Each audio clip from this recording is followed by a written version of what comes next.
Hello, મારું નામ doctor Dhaval લેકડિયા છે, ઇમ્પ્લાન્ટોલોજિસ્ટ. અને પ્રકાશભાઈ સોની માટે આપણે ઇમ્પ્લાન્ટ્સ મૂકેલા હતા. ઇમ્પ્લાન્ટ સર્જરી કરી હતી લાસ્ટ વીક 7 days પહેલાં.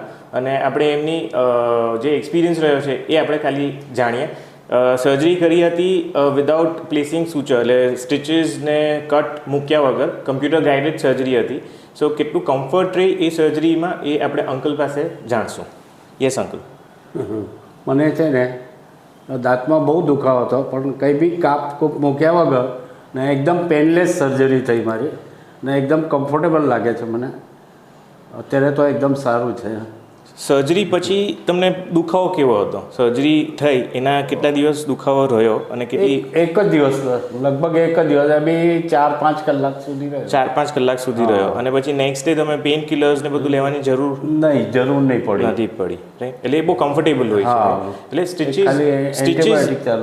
સ્ટિચીસ નથી આવ્યા ને કંઈ કાપકૂપ નહીં કરવી પડી ને પેનલેસ હતી સર્જરી. સો જ્યારે કમ્પ્યુટર ગાઈડેડ સર્જરીઝ કરીએ ત્યારે એ બહુ કમ્ફર્ટેબલ હોય છે. સો આઈ વુડ રેકમેન્ડ કે જેટલા બી પેશન્ટ્સ ઇમ્પ્લાન્ટ સર્જરીઝ કરાવતા હોય તો એને માટે તમે કમ્પ્યુટર ગાઈડેડ સર્જરીઝ કરાવો. બિકોઝ સ્ટિચીસ સાથે કાપ મૂકીને જ્યારે કરતા હોઈએ છીએ તો 5 days 7 days સુધી પેઇન હોય છે અને સ્વેલિંગ આવે છે. અને સ્વેલિંગ બી આપણે કંઈ એવું રહ્યું નથી. તો સ્વેલિંગ ને બહુ કમ્ફર્ટેબલ હોય છે બેઝિકલી આ surgery. So I would recommend બધા જ પેશન્ટ્સ માટે કે ગાઈડેડ સર્જરીઝ તમે કરાવો, કમ્પ્યુટર ગાઈડેડ સર્જરીઝ તમે ઓપ્ટ કરો. Thank you so much.